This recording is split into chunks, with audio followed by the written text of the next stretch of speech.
Alright mate, my name is Julien Masson and I teach self-protection. We're in Manchester today and we're going to do a bus combative seminar, so we're basically going to learn to kick ass inside of a bus. Mess up, bitch, get up! Fuck off!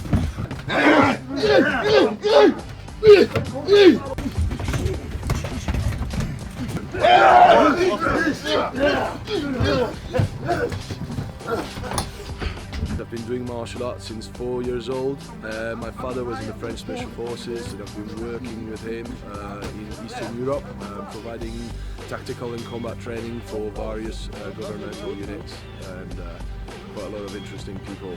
I've started with Japanese martial arts. I've really done a lot of different research on a lot of different martial arts. And I'm like, boom, boom, you know, and then I'm there, attack the eyes, yeah? Attack the eyes to stand up and get a position of higher ground. So, very important, like I said, here we're at the same height. Now as soon as I do that, I'm in a position of higher ground now, yeah? Where I'm locked here now, I can attack and do stuff from here. So what we're gonna do now, we're just gonna work on that. We're gonna work at trapping his hands and going for the headbutt, yeah?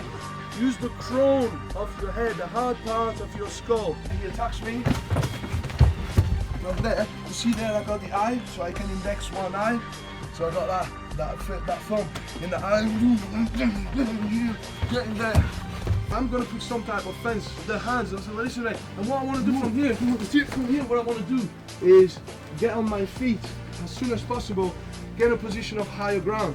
So if I'm here and I see that he's back, I can go straight away and, you know, use something. So I'm gonna use that, for example, and kick. I'm gonna kick and now I'm up. Now I can do something from there. Punch him in the groin, yeah? Then punch him in the groin, his head is gonna come down. Punch in the groin, now you got the uppercut, you got an elbow, you got so many stuff you can do from there, yeah? As you can see here, you're quite compact, it's hard to move, especially when you got somebody next to you. You have that cognitive shift where you're not using your language brain anymore, you're using your fighting brain, yeah? Fighting brain is the limbic system, okay? Your talking brain is what you're using right now, even to listen to me, yeah? It's your cognitive, prefrontal lobe, neocortex, yeah? What you use every day. I love everything, you know, anything that I can add to my game, I will. So yeah, that's with the background in terms of martial arts. So today we're here to learn to fight from a seated position inside of a bus. So it's ideal for people that take transports, people that are afraid of taking transports on their own. So there's going to be a lot of different scenarios and simulations that we're going to do today. You actually access your weapon and you start attacking them, yeah? These are rubber knives, so you can go for it. It doesn't feel very nice, but it's still rubber, it's not going to kill anyone, yeah? So you can go for it. You trap them against the window, okay? You access your blade and you start attacking, and they have to go through you and get out.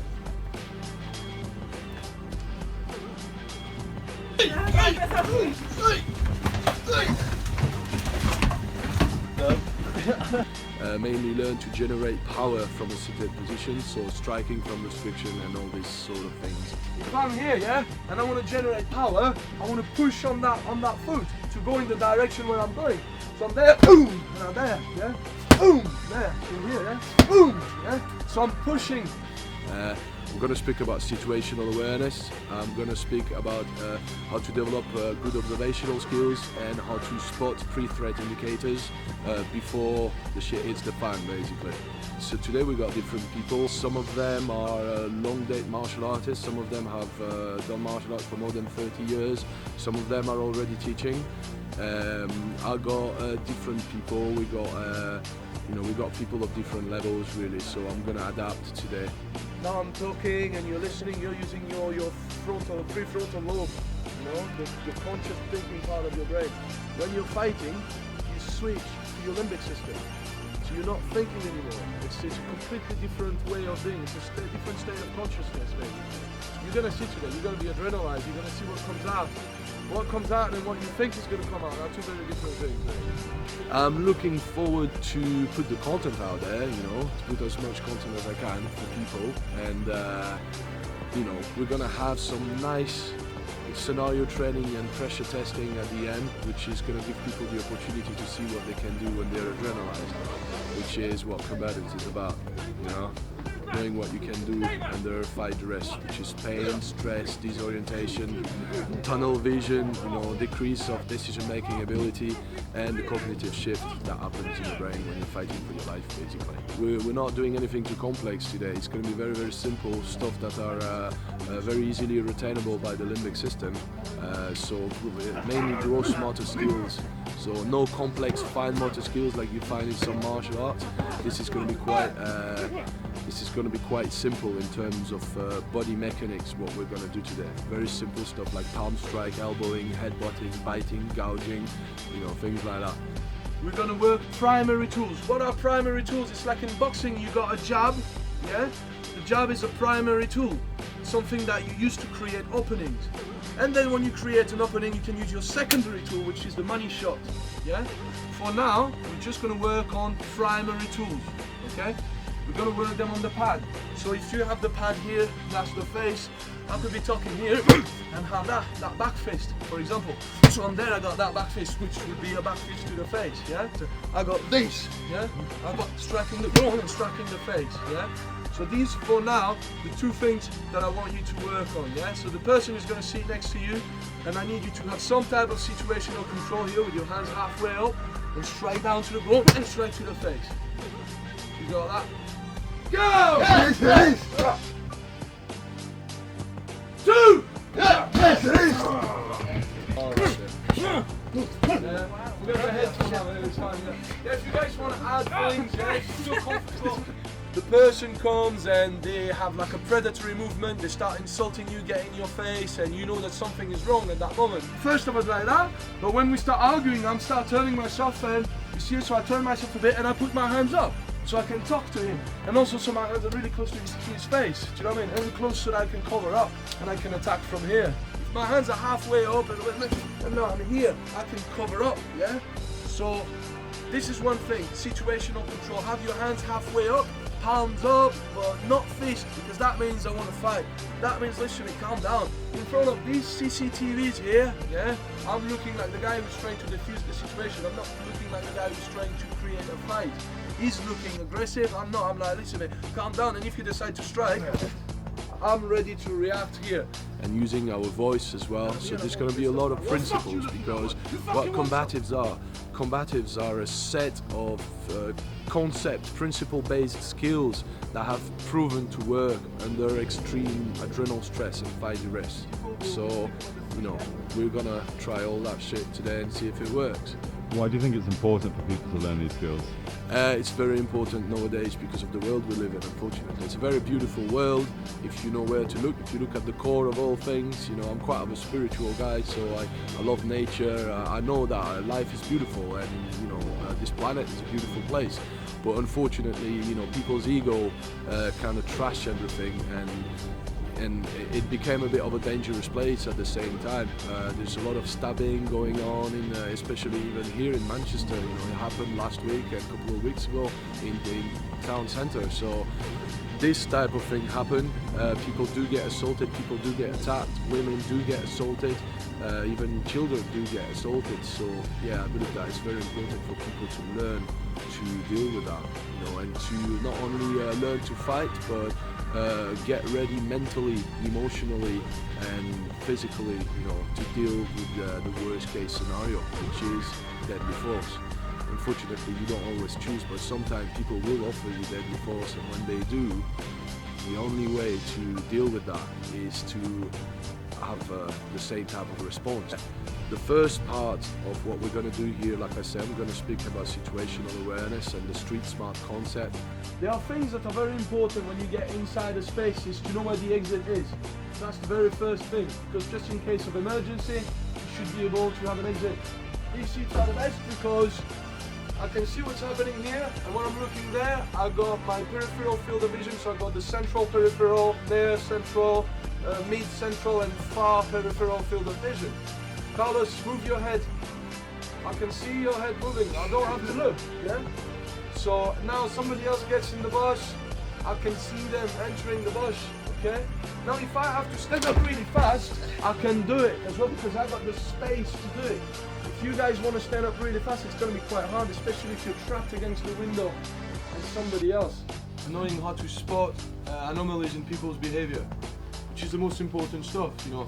If you're waiting until somebody sits next to you and pulls a blade out, you know, usually your situational awareness is not that great, you know. You want to have good observational skills and being able to spot pre-threat indicators. We're looking at a blade threat inside the bus, yeah? Like I said, situational awareness first. I'm going to look at the person's body language and physiology when he or she gets in the bus, yeah?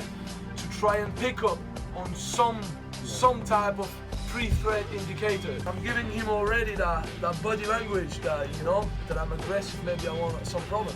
And so if he's aware, yeah, which I advise you to be aware, yeah, I don't have to look at him, but you see if his hands are moving, I could be there. You see already what happened here? An obscurement, yeah? Yeah, I take my hand now, you can't see my hand and I'm here. I could be here, and all of a sudden I could be here. Do you know what I mean? I don't necessarily want everybody to see I could be here, but I have that right indicator here.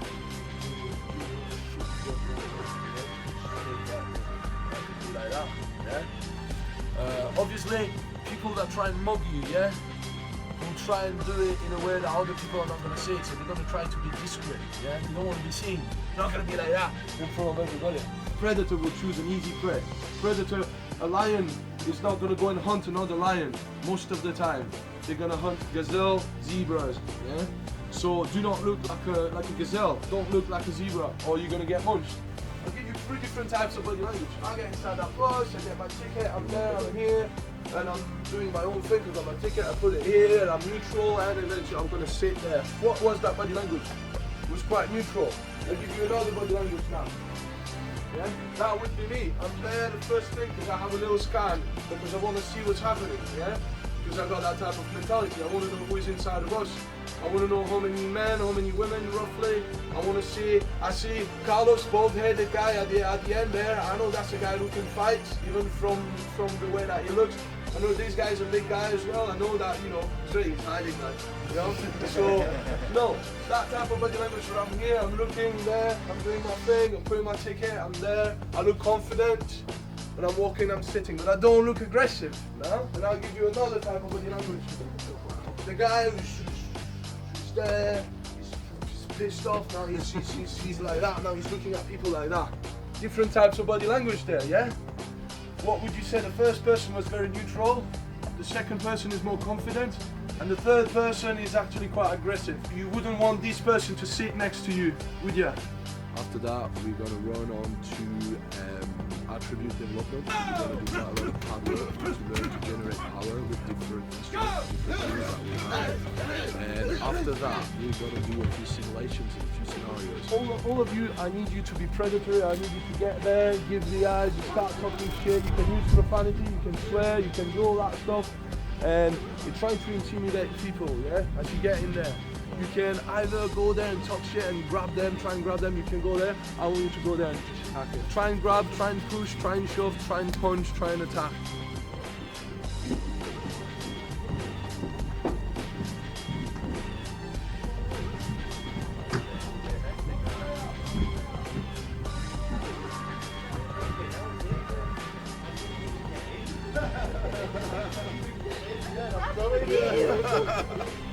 Out, on your way out, on your way out, on your way out. Good, good. Come on, money. Come on, money. Come on, money. On your way out. On your way out, money. On your way out. Good, good, good. And right at the end, we will have a few stress tests where we're gonna kit people. We're gonna put people with padded gear on, a head guard and body protector, groin guard and gloves. And we're gonna go as close as possible to full contact as people want to. I will encourage people to go full contact, but you know, different people, different background, different levels, so everybody's going to pick up their own pace, basically. Again. Yeah? I'm holding my head behind to kind of protect my brain stem. Yeah? And then I grab that elbow right next to me here. and I'm going to put that surface on the top of it here for extra protection. Okay? Punch with that hand for example. Again. Again. See? It's the type of situation where I'm there, but he attacks me first. So down there, we'll just talk about it, man. And all of a sudden you attack.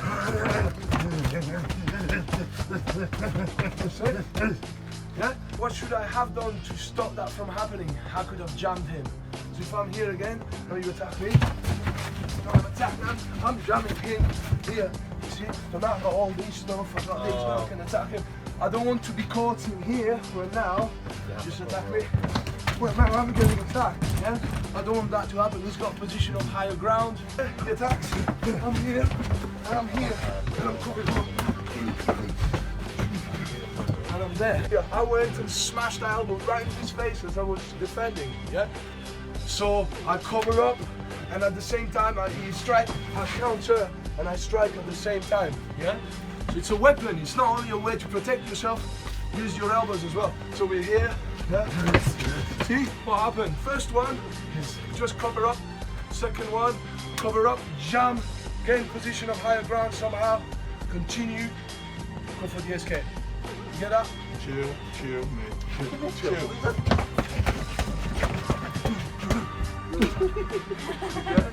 One last time. Chill.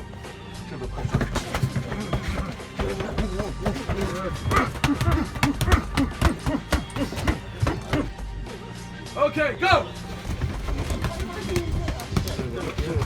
Go!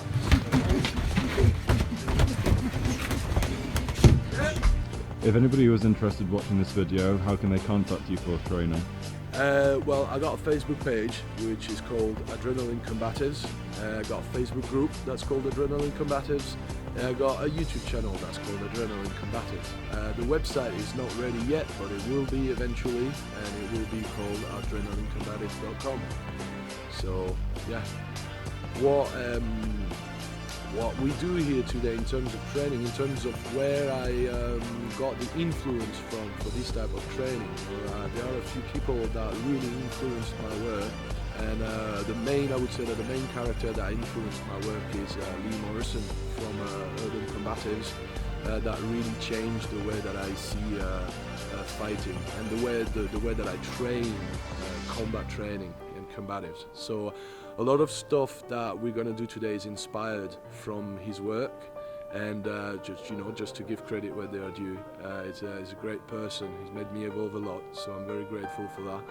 And yeah, it's gonna be quite something.